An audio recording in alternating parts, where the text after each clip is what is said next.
Dieu vous bénisse. Alors, l'eau est universellement reconnue comme source de vie. Et la raison de la venue de Jésus sur terre, c'est de nous redonner la vie. C'est en cela que Jésus va mettre en scène ce dialogue avec la femme samaritaine au puits de Jacob dans Jean chapitre 4 et qu'il va dire à la femme ceci. Quiconque boit de cette eau aura encore soif, mais celui qui boira de l'eau que je lui donnerai n'aura jamais soif. Versets 13 à 14. De quelle eau Jésus parle-t-il et où veut-il en venir quand il parle ainsi? Pour le comprendre, il faut observer le puits de Jacob et le puits de Jésus. Alors, concernant le puits de Jacob, si l'eau est source de vie, le puits, lui, est la source qui donne l'eau. L'eau dans ce texte est le symbole de la satisfaction, tandis que la soif est le symbole du besoin.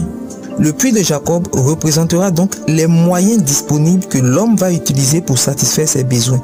Ce sont des moyens humains, physiques, par opposition aux moyens spirituels. Le puits de Jacob est fort utile.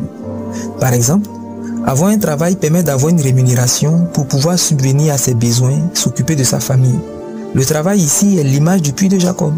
L'argent est fort utile pour réaliser des projets et bien d'autres choses. Et que dire des médicaments sans lesquels nul ne peut se soigner aujourd'hui?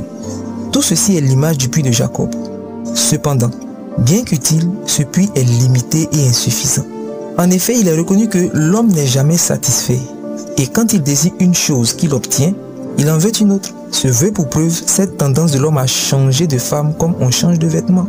Se contenter d'une seule femme est devenu comme une épreuve du célèbre jeu Fort Boyard. En outre, qu'il soit riche ou qu'il soit pauvre, l'argent n'est jamais suffisant. Les plus riches ne cessent d'amasser en piétinant les pauvres. Et cette lutte pour toujours plus d'argent est le moteur de la corruption sous nos tropiques. Même ceux qui ont commencé à se corrompre, soi-disant par nécessité, n'arrêtent pas non plus quand ils sont pourvus. C'est dire combien l'être humain ne se satisfait pas. Par ailleurs, la médecine moderne, bien qu'ayant soulagé l'humanité d'une façon incroyable depuis toutes ces années, est aujourd'hui encore limitée devant plein de fléaux destructeurs tels que le cancer, l'hépatite, la cirrhose et j'en passe. Et que dire du travail qui aujourd'hui est oppressant comme une prison à cause de laquelle dans certains corps de métier, on assiste impuissant à des suicides en pagaille, des crises de dépression, de folie sous le coup de la pression et du stress insupportable. Le puits de Jacob est utile, mais il est limité. Le puits de Jacob est utile, mais il est insuffisant. Un lit luxueux n'a jamais donné le sommeil ou la paix et il ne protège pas non plus des nuits agitées.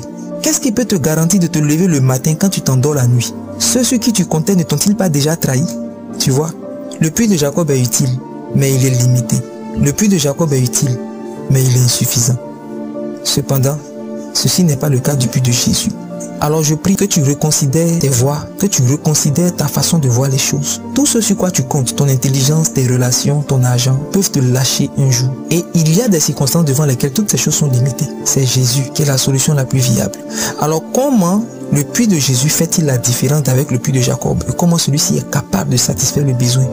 Rendez-vous à notre prochaine session de méditation. D'ici là, que Dieu te bénisse.